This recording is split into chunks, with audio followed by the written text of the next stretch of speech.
अच्छा, तो अब हम यहाँ पे लिमिट के जो दूसरा पार्ट है उसकी बात कर रहे हैं। पिछले पार्ट के अंदर मैंने क्या कहते हैं अलजेब्रिक फंक्शन, ट्रिग्नोमेट्रिक फंक्शंस और क्या कहते हैं एक्सपोनेंशियल फंक्शन, इन सब को डिस्कस कर लिया था।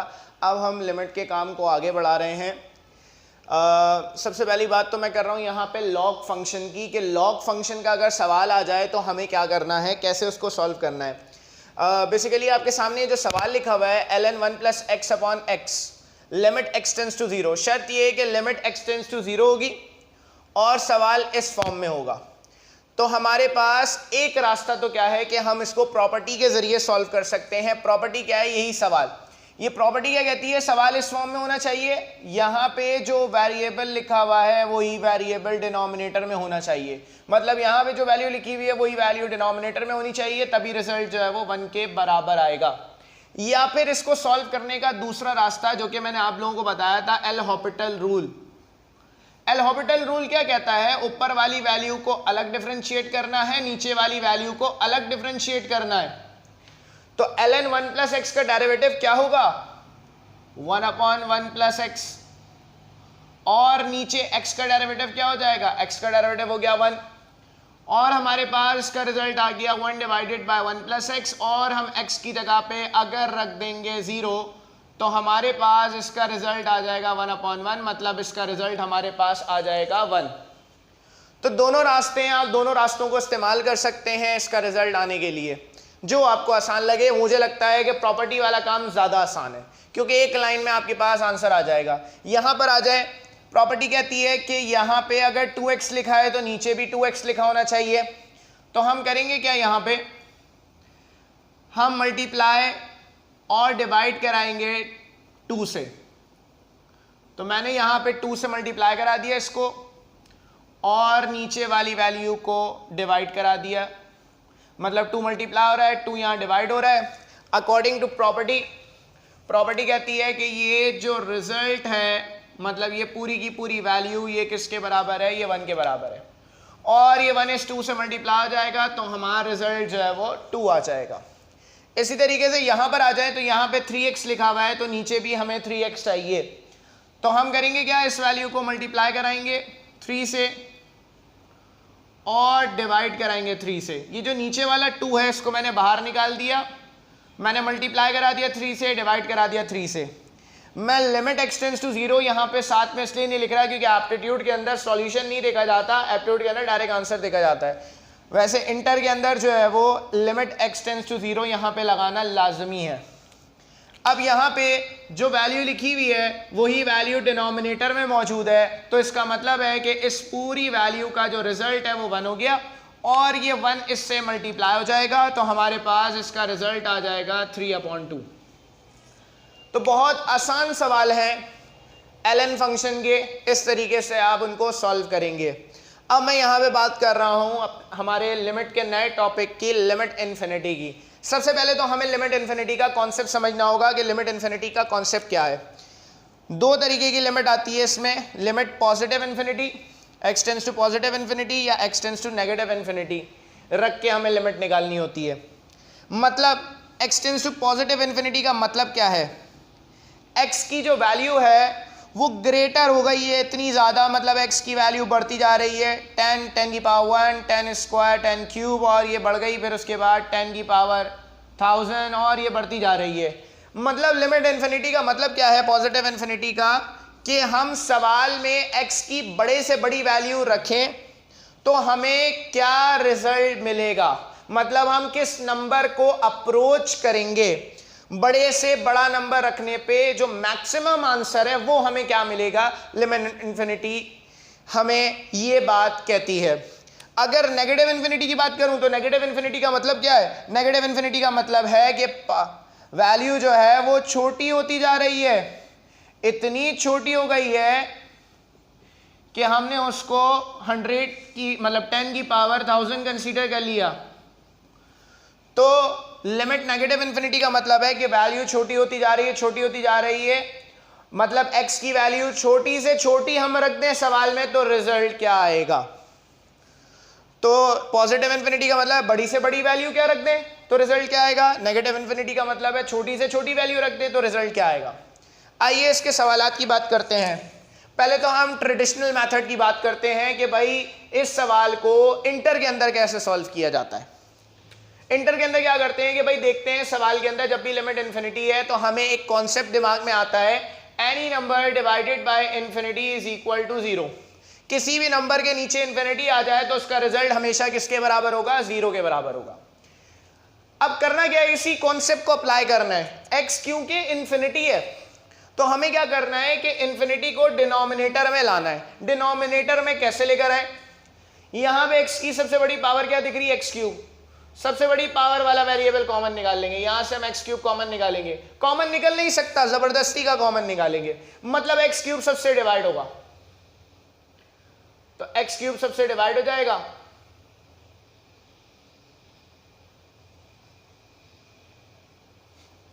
यहां नीचे आ गए, नीचे से भी एक्स क्यूब कॉमन निकाला, मतलब एक्स क्यूब जो है वो सबसे डिवाइड हो जाएगा।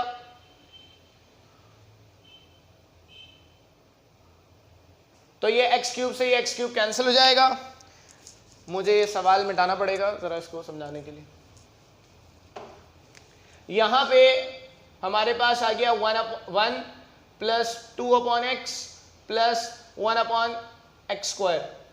नीचे आ जाएंगे तो ये आ गया 2 प्लस 4 अपॉन एक्स स्क्वायर। अब यहां पे हम इन्फिनिटी अप्लाई कर देंगे तो 2 upon infinity 1 upon infinity square 2 plus 4 upon infinity square, तो ये हो जाएगा हमारे पास 1। Any number divided by infinity तो ये हो गया 0। Any number divided by infinity square ये हो गया 0। इसी तरीके से यहां पर आ गए तो 2 plus 4 divided by infinity square 0, और इसका जो आंसर है ये हमारे पास क्या आ गया? 1/2 आ गया। ये तो हमारा ट्रेडिशनल मेथड हो गया। एप्टीट्यूड के अंदर आप सवाल को देख के आंसर बता सकते हैं। कैसे भाई? आइए इस जुगाड़ को सीखते हैं। आप देखें बेटा, सबसे पहले ऊपर देखें सवाल में कि x की सबसे बड़ी पावर क्या है, तो x की यहां पे सबसे बड़ी पावर 1 है। नीचे आ जाए तो नीचे x की सबसे बड़ी पावर क्या है? 1 है। मतलब ऊपर जो x की पावर है सबसे बड़ी, वही पावर नीचे भी मौजूद है। तो सवाल को देख के आंसर कैसे बताना है? जब भी दोनों की पावर सेम हो तो आंसर क्या आएगा? इन दोनों के जो कोफिशिएंट्स यहां लिखे हुए हैं ये बस हम डायरेक्ट यहां पे कॉपी कर देंगे और इसका आंसर जो है वो 2/4 हो जाएगा, मतलब इसका आंसर 1/2 हो जाएगा। मतलब आपके सामने है कि हमने उसमें कितनी लंबी करी है और यहाँ पे हमारे पास जो आंसर है यहाँ पे डायरेक्ट आ गया। इस सवाल पर आ जाए। इस सवाल में भी ये करना है कि हम ऊपर से क्या करेंगे? एक्स क्यूब कॉमन निकालेंगे, नीचे से एक्स स्क्वायर कॉमन निकालेंगे और फिर वैल्यू पुट करेंगे। आसान सी जुगाड़ सिखा रहा हूँ, सवाल देख के ही आंसर बता देंगे। जब भी ऊपर वाली पावर नीचे वाली पावर से ज्यादा हो, जब भी x की सबसे बड़ी पावर ऊपर वाली नीचे वाली पावर से ज्यादा होगी तो डायरेक्ट आंसर आपको लिख देना है बच्चों क्या? इन्फिनिटी। डायरेक्ट आंसर इन्फिनिटी आ जाएगा। सॉल्व कर लें, आपको पता चल जाएगा। मतलब ये एक ऐसा सवाल है जिसका रिजल्ट हम फाइंड नहीं कर सकते, जिसका रिजल्ट जो है हमारे पास अनडिफाइंड ही आएगा। यहां पर आ जाए इस सवाल में। इस सवाल में ऊपर स्क्वायर रूट लगा हुआ है, नीचे जो होल पावर है वो 1 है। अब इस सवाल को हम कैसे सॉल्व करें? तो हम यहां पे क्या करेंगे? ऊपर से कॉमन निकालेंगे एक्स स्क्वायर को, तो ऊपर से एक्स स्क्वायर कॉमन निकला, ये 1/x square plus x square upon x square divided by, नीचे से x कॉमन निकालेंगे तो x इन दोनों से डिवाइड हो जाएगा, x/x प्लस 1/x। तो यहां पे क्या हो जाएगा हमारे पास? ये ऊपर से एक्स स्क्वायर बाहर आ गया, अंडर रूट के अंदर हमारे पास आ जाएगा 1/x square plus 1 divided by, यहां पर आ गया x 1 प्लस 1/x। x से x कैंसिल हो जाएगा। इस सवाल को हम सॉल्व करेंगे, मतलब x की जगह इन्फिनिटी रख देंगे तो हमारे पास इस सवाल का जो आंसर है वो आ जाएगा 1/∞ स्क्वायर, मतलब रूट के अंदर 0 प्लस 1 डिवाइडेड बाय 1 प्लस 0, मतलब इसका आंसर क्या आ जाएगा? 1। अगले सवाल पे आ जाते हैं। अगले सवाल में अगर आप देखें तो यहाँ पे क्या लिखा हुआ है? हाईएस्ट पावर क्या है? यहाँ पे एक्स क्यूब, और यहाँ पे हाईएस्ट पावर क्या है? एक्स की पावर 4। अब एक और नई चीज, जब भी नीचे वाली पावर सबसे ज्यादा हो, जब भी नीचे वाली पावर ऊपर वाली पावर से ज्यादा हो तो डायरेक्ट क्या आंसर लिखना है? डायरेक्ट इसका आंसर आप लिख देंगे 0। तो जब भी ऊपर वाली पावर कम होगी नीचे वाली पावर से तो तो हम डायरेक्ट सवाल का आंसर जो है वो 0 रख देंगे। पॉजिटिव इन्फिनिटी में भी यही काम किया जाता है, नेगेटिव इन्फिनिटी के अंदर भी यही काम किया जाता है, दोनों के अंदर काम सेम किया जाता है। अब इन्फिनिटी के अगले सवाल पे चलते हैं। यहां पे कह रहे हैं x tends to positive infinity 1 plus a upon x whole power bx। जब भी सवाल इस फॉर्म में होगा, सही है, तो इसका रिजल्ट क्या आएगा? इसका रिजल्ट ये आएगा e की पावर ab। एक प्रॉपर्टी है जो कि आपको याद रखनी है। अब ये प्रॉपर्टी आई कहां से, जरा देखो। 1 प्लस a अपॉन एक्स की पावर x, मतलब पावर में क्या आ गया है? वेरिएबल आ गया है। तो इस पे हम बाइनोमियल का जो फॉर्मूला है ना 1 प्लस एक्स की पावर n, ये फॉर्मूला अप्लाई करते हैं इसकी प्रॉपर्टी ड्राइव करने के लिए। जब इसको ड्राइव करते हैं ना, तो हमारे पास जो रिजल्ट है वो e की पावर समथिंग आती है, तो उसको हमने कन्वर्ट कर लिया है e की पावर ab के अंदर। ये आपकी किताब के अंदर भी डेरिवेशन इसकी मौजूद है। अब यहाँ पे इस सवाल को देखें, इस सवाल में भी पावर में वेरिएबल आ गया, लिमिट इन्फिनिटी है, सही है। पावर में वेरिएबल हो, लिमिट इन्फिनिटी हो, तो करना क्या है भाई? कंपेयर कराएंगे। x के ऊपर वाला नंबर क्या है? a, और यहाँ पे जो x का कोफिशिएंट दिख रहा है, x का कोफिशिएंट क्या है? वो कोफिशिएंट किसके बराबर होगा? वो b के बराबर होगा। तो इसका रिजल्ट क्या आ जाएगा? e की पावर ab। तो e की पावर a की जगह 3 आ जाएगा, b की जगह 1 आ जाएगा, और हमारा रिजल्ट जो है वो e क्यूब हो जाएगा। इस सवाल की बात करते हैं, मैं यहां से मिटा रहा हूं उसको।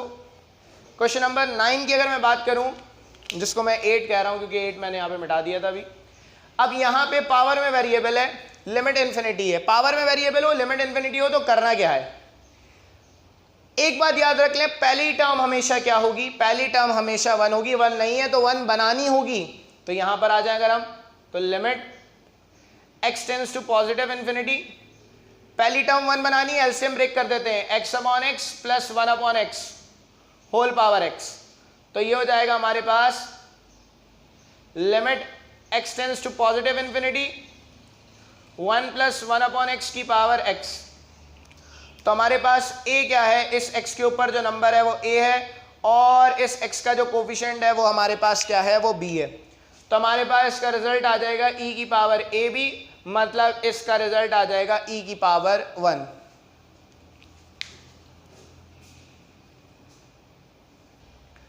अच्छा, तो अब क्वेश्चन नंबर 9 की बात कर रहा हूं मैं। इस सवाल में लिखा हुआ है limit x tends to positive infinity x upon 1 plus x whole power x। मैंने कहा आपको कि जब भी पावर में वेरिएबल हो, कौन सा वेरिएबल? जिसकी यहाँ पे बात हो रही है, जिसकी वैल्यू दी हुई है हमें, तो करना क्या है? हमें पहली वैल्यू को 1 बनाना है, पहली टर्म को 1 बनाना है। पहली टर्म को 1 कैसे बनाएं? तो मैं सबसे पहला काम क्या करूंगा? इसको रेसिप्रोकल कर दूंगा, इसको पलट दूंगा। पलटने पे क्या होगा? 1 प्लस एक्स ऊपर चला जाएगा, ये x नीचे आ जाएगा, और पावर जो है वो नेगेटिव हो जाएगी। अब मैं अगर एलसीएम ब्रेक करता हूं, मैं इसको अरेंज करके ब्रेक कर रहा हूं। अब मैं अगर एलसीएम ब्रेक करता हूं तो मेरे पास की वैल्यू आ जाएगी, और ये हो जाएगा 1 plus 1 upon x whole power minus x. अब अगर मैं प्रॉपर्टी की बात करूं, तो प्रॉपर्टी कहती है limit x tends to positive infinity 1 plus a upon x whole power bx बराबर है e की पावर ab के। मतलब हमारे पास a क्या होगा? इस x के ऊपर जो नंबर लिखा हुआ है, मतलब a 1 है। b क्या होगा? ये जो x है इसका कोफिशिएंट -1, तो ये हो जाएगा e की पावर ab, और ये हो जाएगा e की पावर -1, मतलब इसका आंसर आ जाएगा हमारे पास 1 अपॉन e। यहां पर आ जाए कुछ a की पैटर्न के सवालात लिखे हैं मैंने। क्या लिखा होगा? सबके अंदर ln होगा, 1 प्लस e सबके अंदर होगा, मतलब इस फॉर्म का सवाल होगा। लिमिट पॉजिटिव इन्फिनिटी होगी या नेगेटिव इन्फिनिटी होगी? इस फॉर्म के सवाल का डायरेक्ट हम आंसर लिख सकते हैं जब भी हमारे पास लिमिट क्या हो? पॉजिटिव हो, और x की पावर भी पॉजिटिव हो, दोनों की सेम साइन हो, तो रिजल्ट हमारे पास 1 के बराबर आएगा। यहां पर आ जाए अगर हम, तो यहां पे लिमिट क्या है? पॉजिटिव है, और यहां पे पावर क्या है? नेगेटिव। तो अब दोनों की सेम साइन नहीं है, सेम साइन नहीं होगी, तो रिजल्ट क्या आएगा? हमारे पास 0 आएगा। इसी तरीके से यहां पर आ जाए तो लिमिट हमारे पास क्या है? x की वैल्यू हमारे पास क्या है? नेगेटिव, और पावर क्या है हमारे पास? पॉजिटिव, दोनों की सेम साइन नहीं है तो इसका मतलब है कि इसका रिजल्ट क्या आ जाएगा 0। फिर उसके बाद यहाँ पर आ जाए तो पावर क्या है, मतलब x की वैल्यू क्या है नेगेटिव, और हमारे पास इसकी पावर क्या है वो भी नेगेटिव, तो दोनों की सेम साइन है, सेम साइन होगी तो रिजल्ट क्या आएगा 0 आएगा। अच्छा, हमारी किताब के अंदर एक और टॉपिक मौजूद है जिसको हम कहते हैं limit of a sequence. Sequence की लिमिट निकालनी है। सीक्वेंस की लिमिट का मतलब बच्चों, अगर मैं एक सीक्वेंस की बात करूं तो मेरे पास एक सीक्वेंस है, जैसे कि मैंने यहां लिखी हुई है 1, 1/2, 1/3, 1/4, ये सीक्वेंस जाती जा रही है। कहां तक जा रही है? ये इन्फिनिटी तक जा रही है। हमें नहीं पता इस सीक्वेंस की मजीद कितनी टर्म्स होंगी। लिमिट ऑफ अ सीक्वेंस का मतलब क्या है, ये बात मालूम करना कि ये सीक्वेंस कहां पे जाके खत्म होगी, ये कहां पे रुक जाएगी।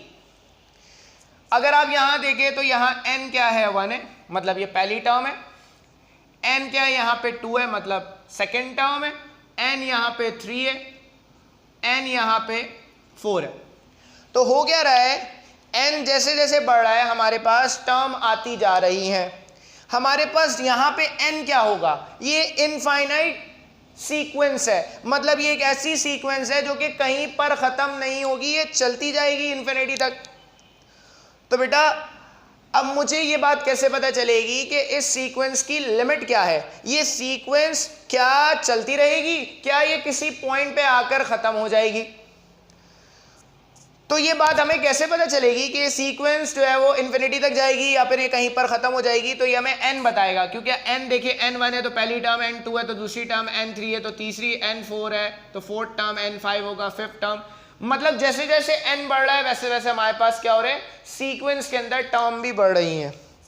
तो हम कह रहे हैं क्योंकि यहाँ पे इनफाइनाइट टर्म्स हैं, तो इनफाइनाइट टर्म्स का मतलब है हमें नहीं पता कि n को कहाँ रोकना है, n कहाँ तक जा रहा है, n भी इन्फिनिटी तक जा रहा है। मतलब मैक्सिमम वैल्यू की बात कर रहा हूं कि n की मैक्सिमम वैल्यू रख दूं तो रिजल्ट मेरा कहां तक आएगा, मेरा रिजल्ट रुक जाएगा या रिजल्ट चलता रहेगा। तो बच्चों जब भी हमें लिमिट ऑफ अ सीक्वेंस निकालनी होगी, जब भी सीक्वेंस की लिमिट निकालनी होगी तो हम क्या करेंगे, उसके साथ क्या लगाएंगे, limit n tends to positive infinity. n से हम चेक करते हैं कि ये सीक्वेंस रुक जाएगी या नहीं रुकेगी। तो जो रिजल्ट आएगा हमारे पास उसको हम क्या कहेंगे, उसको हम कहेंगे लिमिट। an क्या है, an है बेसिकली nth टर्म। an जो है सीक्वेंस की nth टर्म है। nth टर्म मालूम करने पे हम लिमिट निकाल सकते हैं एक सीक्वेंस की। अब nth टर्म कैसे निकालूं, ये एक सीक्वेंस मेरे सामने है। अगर आप इस सीक्वेंस को देखें तो 1 के नीचे 1 है, फिर नीचे 2 है, फिर 3 है, फिर 4 है। अगर नीचे वाले नंबर्स को देखें, ऊपर वाले नंबर्स को थोड़ी देर के लिए भूल जाते हैं, नीचे वाले नंबर्स को ज़रा आप देखें तो ये जो नीचे वाले नंबर्स हैं, ये नंबर्स कौन सी सीक्वेंस बना रहे हैं, ये एपी बना रहे हैं। ज़रा आप यहाँ पे देखिएगा 1 2 3 4। एपी कौन सी सीक्वेंस है, एक ऐसी सीक्वेंस जिसके अंदर पीछे वाली टर्म में हम एक फिक्स्ड नंबर ऐड कराएं तो अगली टर्म मिल जाए। मतलब हम 1 के अंदर 1 ऐड कराएंगे तो 2, 2 के अंदर 1 ऐड कराएंगे तो 3, 3 के अंदर 1 ऐड कराएंगे तो 4। तो ये कौन सी सीक्वेंस है, ये एपी है। अब मुझे इसकी nth टर्म चाहिए। nth टर्म कैसे निकालूं, तो हमारे पास एक फॉर्मूला है Tn is equal to a plus n minus 1d। ये फर्स्ट ईयर के अंदर आप लोगों ने पढ़ा है। a की जगह क्या आ जाएगा, a हमारे पास है फर्स्ट टर्म, a है हमारे पास 1, तो a 1 हो गया, n माइनस 1, d क्या होगा हमारे पास, इन दोनों का डिफरेंस 2 माइनस 1, तो d क्या हो जाएगा हमारे पास 1, मतलब Tn आ जाएगा हमारे पास 1 प्लस n माइनस 1, 1 से 1 कैंसिल, हमारे पास इसकी nth टर्म आ जाएगी क्या, n। ये किसकी nth टर्म आई है, ये इस सीक्वेंस की nth टर्म आई है। हमें तो इस सीक्वेंस की nth टर्म चाहिए जिस सीक्वेंस में ऊपर 1 लिखा हुआ है। तो इसकी nth टर्म कैसे निकालेंगे, क्योंकि नीचे वाले नंबर्स की nth टर्म हमने निकाल ली है और ऊपर वाला नंबर सब में सेम है। तो हम क्या करेंगे, इसकी nth टर्म में हम 1 के नीचे इस रिजल्ट को लिख देंगे, क्योंकि nth टर्म एक ऐसी टर्म होती है जो कि हमें तमाम टर्म्स के बारे में बताती है। सीक्वेंस की। मतलब अगर मैं इस टर्म की बात करूं 1/n की, तो इसमें अगर n की जगह 1 रख देता हूं तो मुझे पहली टर्म मिल जाएगी। अगर मैं यहाँ पे n की जगह 2 रख देता हूं तो मुझे इसकी दूसरी टर्म मिल जाएगी। n की जगह अगर मैं 3 रख देता हूं तो मुझे इसकी तीसरी टर्म मिल जाएगी। मतलब जो nth टर्म मैंने निकाली है वो बिल्कुल सही है, वो इसी सवाल की है। अब बच्चों करना क्या है, nth टर्म आ गई है, nth टर्म के साथ हम क्या करेंगे, लिमिट इन्फिनिटी लगा देंगे, n टेंड्स टू इन्फिनिटी। तो इसका रिजल्ट हो जाएगा 1/∞।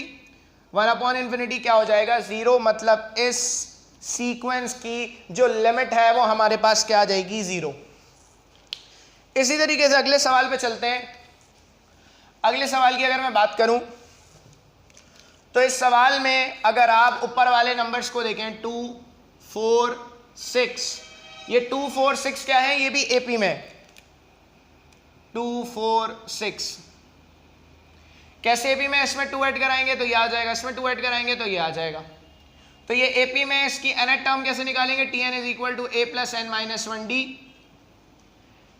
हमारे पास a क्या है, a हमारे पास है 2, d क्या है, इन दोनों का डिफरेंस 4 माइनस 2, तो हमारे पास d क्या आ जाएगा 2, और हमारे पास tn आ जाएगा 2 प्लस 2n माइनस 2 बराबर आ जाएगा 2n के। इसी तरीके से अगर हम नीचे वाले नंबर्स को देखें 3, 5, 7, ये नंबर्स भी एपी में 3, 5, 7, तो ये नंबर्स भी एपी में है। तो tn का फॉर्मूला लग जाएगा, a की जगह आ जाएगा 3a plus n minus 1d। तो d क्या है, इन दोनों का डिफरेंस या इन दोनों का डिफरेंस, दोनों का डिफरेंस सेम आएगा तो 2 ही आएगा, यहाँ पे 2 आ गया, तो ये आ गया 3 प्लस 2n माइनस 2, तो ये 2n प्लस 1 हो गया।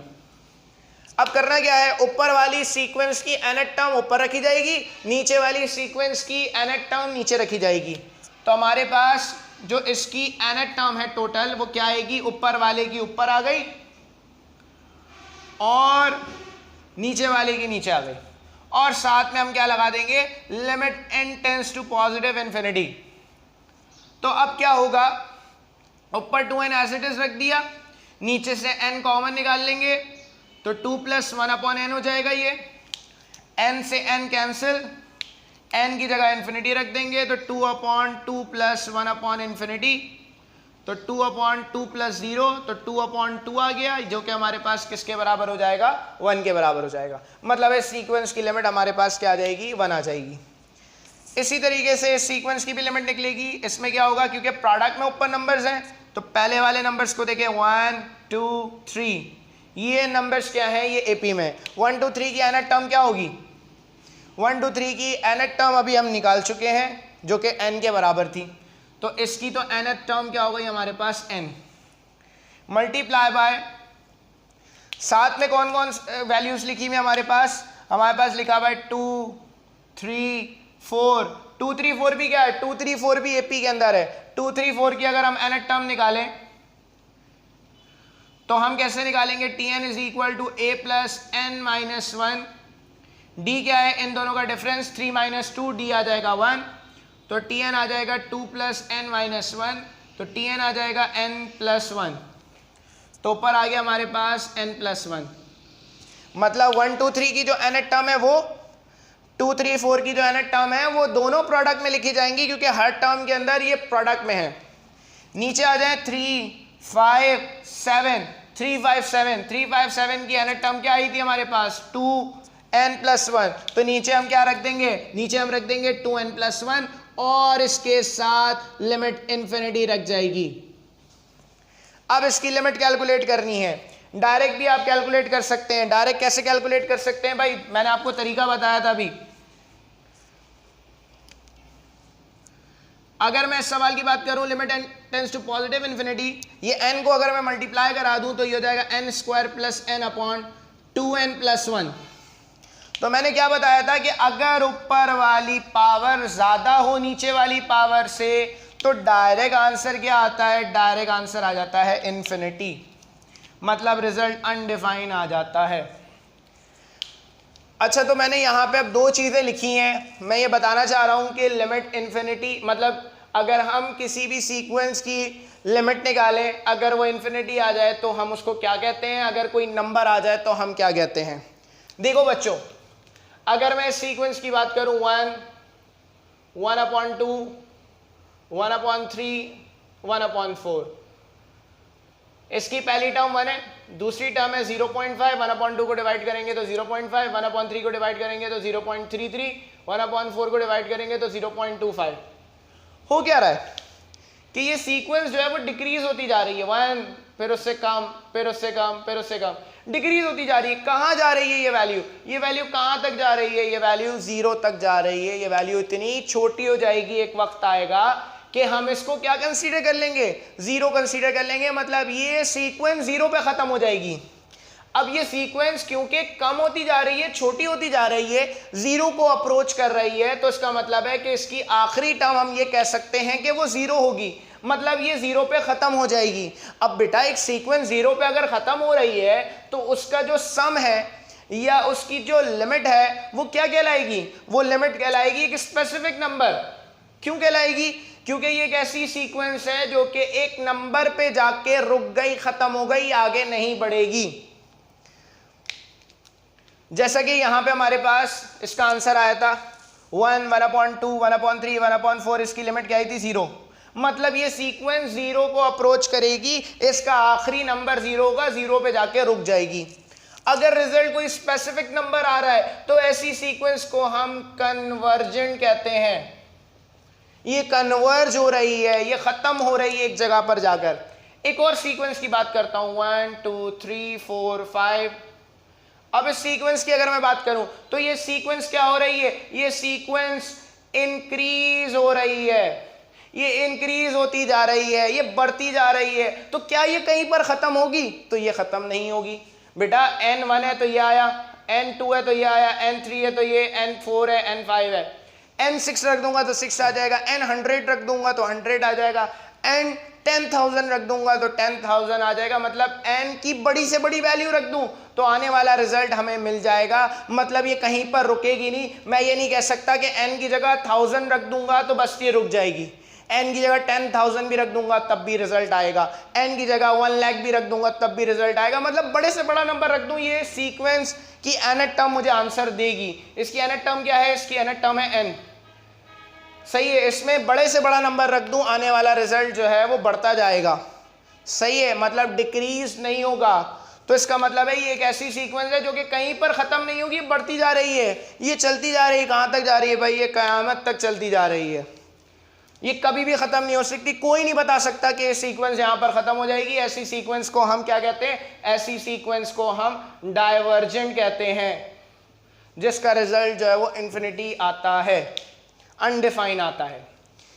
लिमिट इन्फिनिटी मतलब यहां पे लिमिट ऑफ अ सीक्वेंस की बात हो रही है। लिमिट ऑफ अ सीक्वेंस का सवाल ऐसे भी आ सकता है बेटा, nth टर्म को an से भी और tn से भी रिप्रेजेंट करते हैं। अब मुझसे कहा जा रहा है इसकी लिमिट निकालनी है। इसकी लिमिट कैसे निकालूं, इसके साथ n टेंड्स टू इन्फिनिटी लगा दिया।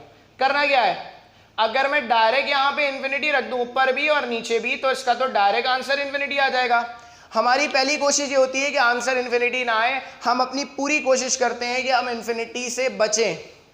कहीं पर मजबूरन इन्फिनिटी आ सकता है, जैसे कि जहां पे x की वैल्यू इन्फिनिटी दी हुई है वहां पे जो है वो रिजल्ट इन्फिनिटी आ भी सकता है। लेकिन हमारी पहली कोशिश ये है कि हमें इन्फिनिटी से बचना है। अब यहां पे हम करेंगे क्या, 2 की पावर n कॉमन निकाल लेंगे। तो ऊपर से 2 की पावर n कॉमन निकाला, 2 की पावर n इससे डिवाइड होगा तो 1 आ जाएगा, 2 की पावर n 1 से डिवाइड होगा तो 1/2 की पावर n आ जाएगा। नीचे आ जाए, यहां से 2 की पावर n निकाला, 2 की पावर n इससे डिवाइड होगा तो 1, और 2 की पावर n इससे डिवाइड हो जाएगा तो ये आ जाएगा। तो 2 की पावर n से 2 की पावर n कैंसिल। अब अगर हम यहाँ पे इन्फिनिटी रख भी देते हैं तो हमारे पास जो रिजल्ट है ये आएगा 1 माइनस 2 की पावर इन्फिनिटी क्या होगा बच्चों, इन्फिनिटी, और 1/इन्फिनिटी क्या हो जाता है, 0। यहां पर आ जाए 1/2 की पावर इन्फिनिटी क्या होगा, इन्फिनिटी, और 1/इन्फिनिटी क्या हो जाएगा, 0, और इसका रिजल्ट हमारे पास क्या आ जाएगा, 1। इसी तरीके से अगर मैं इसकी बात करूं तो इसकी भी अगर आपको लिमिट निकालनी है तो आपको यही करना होगा, आप इसके साथ limit n tends to positive infinity लगा देंगे। हम करेंगे क्या, अब यहाँ पे n की जगह इन्फिनिटी रख दिया तो 1/∞, और ये हमारे पास इसका आंसर क्या आ जाएगा, 0 आ जाएगा। तो यहाँ पर जो है आप लोगों का लिमिट का जो टॉपिक है वो कंप्लीट हो गया है।